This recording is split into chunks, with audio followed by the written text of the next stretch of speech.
നമസ്കാരം. ഇറാനിലെ ഇസ്ലാമിക ഭരണകൂടത്തിനെതിരെ നടക്കുന്ന പ്രക്ഷോഭം ക്രൂരമായി അടിച്ചമർത്തിയതായി റിപ്പോർട്ടുകൾ. 1.5 മാസത്തിനുള്ളിൽ 1,00,000-ഓളം പേർ കൊല്ലപ്പെട്ടതായിട്ടാണ് റിപ്പോർട്ട്. മൃതദേഹങ്ങൾ കൂനകൊട്ടി സംസ്കരിച്ചതായും റോയിട്ടേഴ്സ് റിപ്പോർട്ട് ചെയ്യുന്നു. എന്നാൽ പല സംഘടനകളും പറയുന്നത് 90,000-ഓളം പേർ ഒരു മാസത്തിനുള്ളിൽ അവിടെ മരിച്ചു വീണുവെന്നാണ്. ഖമേനിയുടെ ചിത്രം കത്തിച്ച് സിഗരറ്റ് വലിച്ച സ്ത്രീകളെല്ലാം കൊല്ലപ്പെട്ടു കഴിഞ്ഞുവെന്നോ തടവിലാക്കി വിരലുകൾ വെട്ടിയെന്നോ എന്നാണ് ഒരു റിപ്പോർട്ട് പറയുന്നത്. പരമോന്നത നേതാവ് ആയത്തുള്ള അലി ഖമേനിയുടെ നിർദ്ദേശപ്രകാരം അതിശക്തമായ രീതികളാണ് പ്രതിഷേധക്കാരെ നേരിടാൻ ഉപയോഗിക്കുന്നത്. നേരിട്ട് വെടിവെച്ച് കൊല്ലുകയാണ്. കണ്ണീർ വാതകത്തിന് പുറമെ മാരകമായ രാസവസ്തുക്കൾ ഉപയോഗിക്കുന്നതായും ആരോപണമുണ്ട്. പ്രക്ഷോഭകാരികൾ തമ്മിലുള്ള ആശയവിനിമയം തടയാനും വിവരങ്ങൾ പുറലോകം അറിയാതിരിക്കാനും രാജ്യം മുഴുവൻ ഇന്റർനെറ്റ് സേവനങ്ങൾ പലപ്പോഴും റദ്ദാക്കുന്നു. ആയിരക്കണക്കിന് ആളുകളെ അറസ്റ്റ് ചെയ്യുകയും പ്രക്ഷോഭത്തിൽ പങ്കെടുത്തവർക്ക് വധശിക്ഷ നൽകുകയും ചെയ്യുന്നു. കഴിഞ്ഞ മാസം മുതലാണ് അതിരൂക്ഷമായ വിലക്കയറ്റം, തൊഴിലില്ലായ്മ, കറൻസിയുടെ മൂല്യത്തകർച്ച എന്നിവ മൂലം ഇറാനിലെ ജനങ്ങൾ തെരുവിലിറങ്ങിയത്. സ്ത്രീ, ജീവിതം, സ്വാതന്ത്ര്യം എന്നീ മുദ്രാവാക്യം ഉയർത്തിയാണ് ഇറാനിലെ വനിതകൾ പ്രക്ഷോഭത്തിനിറങ്ങിയത്. പക്ഷേ അവരെല്ലാം കൊല്ലപ്പെടുകയോ തടവിലാക്കപ്പെടുകയോ ചെയ്യപ്പെട്ടിരിക്കുകയാണ്. എന്നിട്ടും ഇടപെടാതെ അമേരിക്കൻ പ്രസിഡന്റ് ട്രംപ് തങ്ങളെ വഞ്ചിച്ചുവെന്നാണ് ഇറാൻ പ്രക്ഷോഭകാരികൾ കരുതുന്നത്. ഷിയ ഭൂരിപക്ഷ രാഷ്ട്രമായ ഇറാൻ സുന്നികൾക്കെതിരെയും കടുത്ത ആക്രമണങ്ങൾ അഴിച്ചുവിടുന്നുണ്ട്. കലാകാരന്മാരും ഇവിടെ വേട്ടയാടപ്പെടുകയാണ്.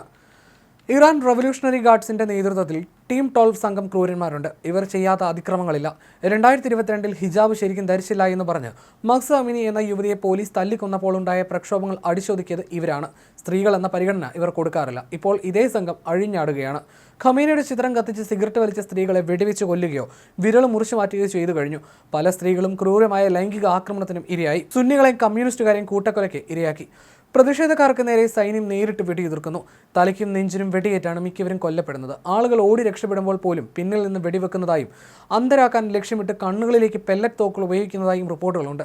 തടവിലാക്കപ്പെട്ട സ്ത്രീകളെയും പുരുഷന്മാരെയും കുട്ടികളെയും സൈനികർ ബലാത്സംഗം ചെയ്യുന്നതായി ആംനസ്റ്റി ഇന്റർനാഷണൽ റിപ്പോർട്ട് ചെയ്തിട്ടുണ്ട്.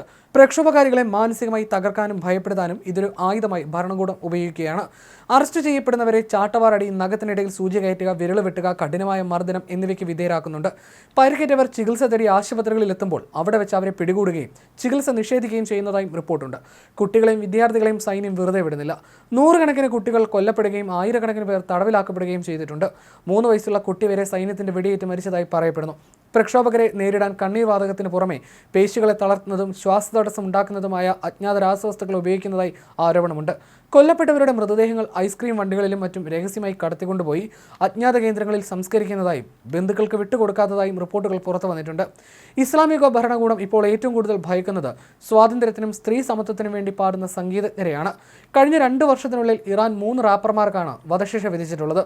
അതിൽ ഏറ്റവും ഒടുവിലത്തേതാണ് ടാറ്റിലു എന്ന പേരിൽ അറിയപ്പെടുന്ന അമീർ ഹുസൈൻ മഖ്സൗദ്ലു എന്ന 37-കാരൻ. ലോകം മുഴുവൻ ആരാധകരുള്ള യൂട്യൂബിന്റെ കമന്റ് റെക്കോർഡ് ബ്രേക്ക് ചെയ്ത ഈ അസാമാന്യ പ്രതിഭയെ പ്രവാചക നിന്ദാക്കുറ്റം ചുമത്തി ഇറാൻ സുപ്രീം കോടതി കഴിഞ്ഞ വർഷം വധശിക്ഷയ്ക്ക് വിധിച്ചിരിക്കുകയാണ്.